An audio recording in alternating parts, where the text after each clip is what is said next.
A guerra no Sudão continua sem trégua e sem sinal de negociação pelo fim das hostilidades.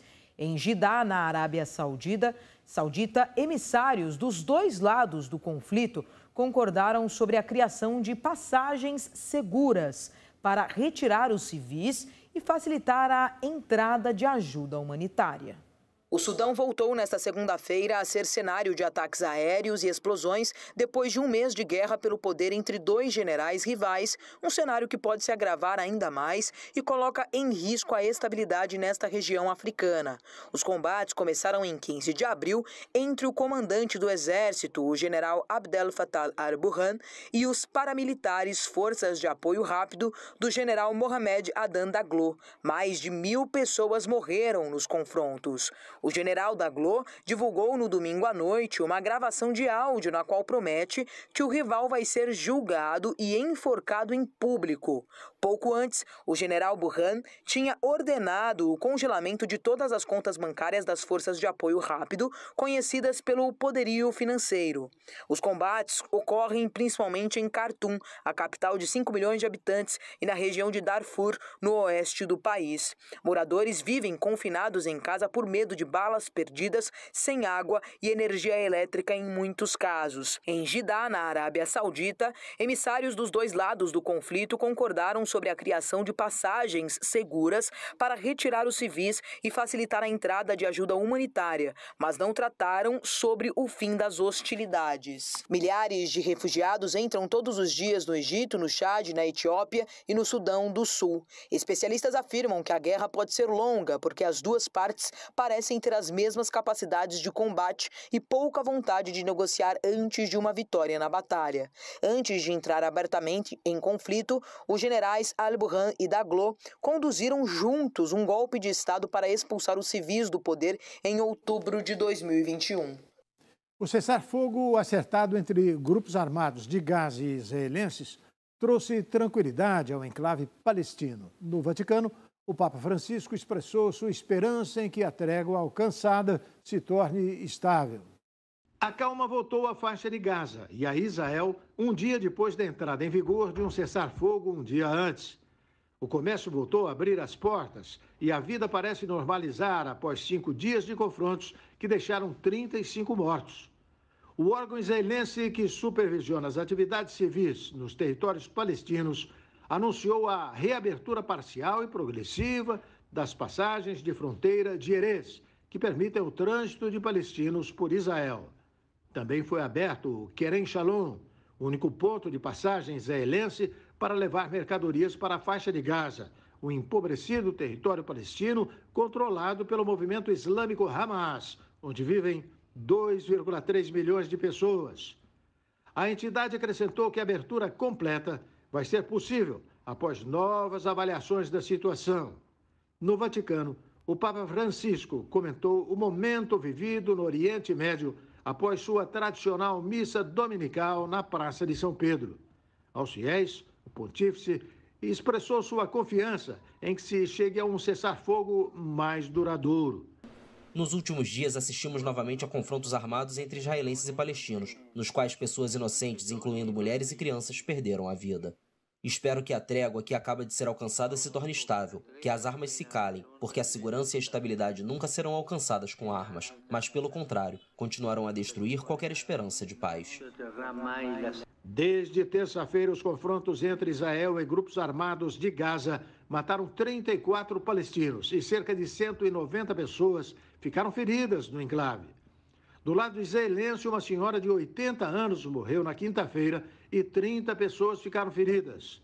A trégua negociada pelo Egito, o tradicional mediador entre o exército israelense e os grupos armados palestinos em Gaza, entrou em vigor no sábado, às 22 horas locais, 16 horas no horário de Brasília.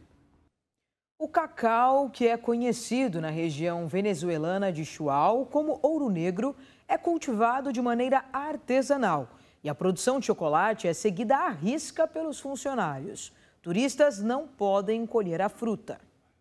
A rodovia que leva à cidade de Chual, no estado de Aragua, no centro-norte da Venezuela, é rodeada por plantações de cacau.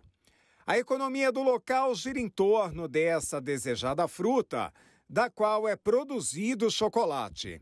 Esse é o ouro negro que temos aqui, é o nosso trabalho, é disso que vivemos. Em Chual, com cerca de 3.000 habitantes, existe uma regra importante, que vale tanto para os turistas quanto para os nativos: não arrancar as frutas. Nós dependemos disso, é proibido arrancar o cacau. Eles não podem colher, apenas tirar fotos. Na cidade, eles podem usar as lojas para testar a qualidade do chocolate, do cacau, mas a fruta não pode ser arrancada. Por isso, conservamos e mantemos a riqueza que temos aqui. As sementes recém-extraídas repousam cobertas por folhas de bananeira, em uma sala de fermentação. O calor sufocante do local é o ambiente perfeito para o grão adquirir o sabor e a textura ideais. Em seguida, o grão é seco ao sol por 8 horas ao dia, para depois ser armazenado e embalado. É um processo artesanal que não admite falhas, porque qualquer erro modifica a qualidade do produto. Eu vivo do cacau porque sou artesã e trabalho com isso. Não trabalho com mais nada senão o cacau Chual. É para mim um orgulho ser chuauense, porque aqui vivemos mais felizes com tudo o que fazemos. Somos artesãos. As mulheres são responsáveis pela maior parte do trabalho na empresa camponesa Chual. 70% são mulheres e o restante é composto por homens, mas o que eu posso falar é que o cacau é a vida de todos nós aqui na cidade. Em Chual são produzidas entre 18 e 20 toneladas de cacau por ano, que são vendidas ao empresário asiático e depois transformadas em chocolate. 1 quilo de amêndoas de cacau pode ser vendido por cerca de $10. Uma pesquisa da Universidade da Costa Rica indica que as preguiças possuem micro-organismos no pelo capazes de produzir antibióticos que as mantêm livre de doenças. Agora, resta saber se esta superimunidade do animal pode ser aproveitada pelos humanos. A preguiça faz parte do imaginário coletivo na Costa Rica como um símbolo nacional e uma atração natural para os turistas. Mas, já há algum tempo, o pelo desses animais tem sido um ponto de interrogação para os cientistas. Nossa hipótese é que no pelo das preguiças existam micro-organismos capazes de produzir antibióticos que permitam regular a presença de patógenos. Essa era a nossa hipótese, que felizmente neste caso podemos dizer que conseguimos comprová-la. O pesquisador constatou que na pelagem desses peculiares mamíferos tropicais existe um bioma único de insetos, fungos, algas e bactérias em um equilíbrio capaz de prevenir doenças. A descoberta foi publicada na revista científica Environmental Microbiology. Se você reparar no pelo de uma preguiça, você percebe o movimento, vê mariposas, vê diferentes tipos de insetos, vê que é um lugar onde temos um habitat muito diverso. Quando há coexistência de muitos tipos de organismos, também precisa existir sistemas que os controlem. Deve existir outros seres vivos, esses micro-organismos que controlam os patógenos. Em 2020, o pesquisador foi ao Santuário de Preguiças de Cahuita para observar algumas que estavam em reabilitação. No local, as preguiças chegam feridas e são soltas assim que se recuperam.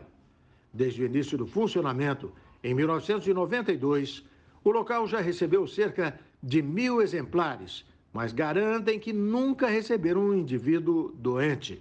Nunca recebemos uma preguiça que estivesse doente ou tivesse uma enfermidade. Não sabemos se é porque elas possuem essas bactérias benéficas na pelagem.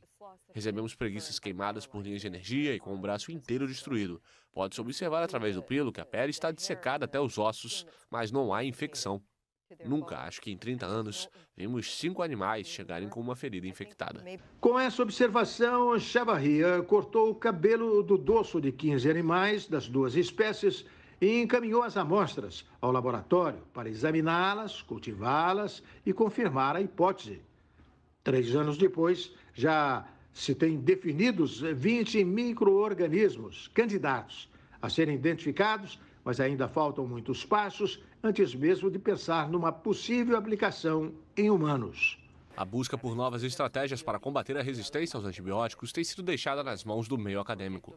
É por isso que projetos como o nosso podem contribuir para encontrar novas moléculas que possam, a médio ou longo prazo, contribuir para a batalha que travamos contra a resistência aos antibióticos. A Organização Mundial da Saúde estima que, até 2050, a resistência a antibióticos pode causar 10 milhões de mortes por ano. Apesar disso, é preciso ter cautela. As duas espécies existentes de preguiças, de 2 dedos e de 3 dedos, estão em estados de declínio, de acordo com a lista vermelha de espécies ameaçadas da União Internacional para a Conservação da Natureza. Além da Costa Rica, esses curiosos animais também habitam as selvas da Bolívia, Brasil, Colômbia, Equador, Honduras, Nicarágua, Panamá, Peru e Venezuela. Após o intervalo, tem futebol. Corinthians empata em clássico contra o São Paulo e entra na zona do rebaixamento no Brasileirão. Já nos cinemas, terceiro longa de Guardiões das Galáxias lidera bilheterias do cinema nacional. O RB Notícias volta daqui a pouquinho.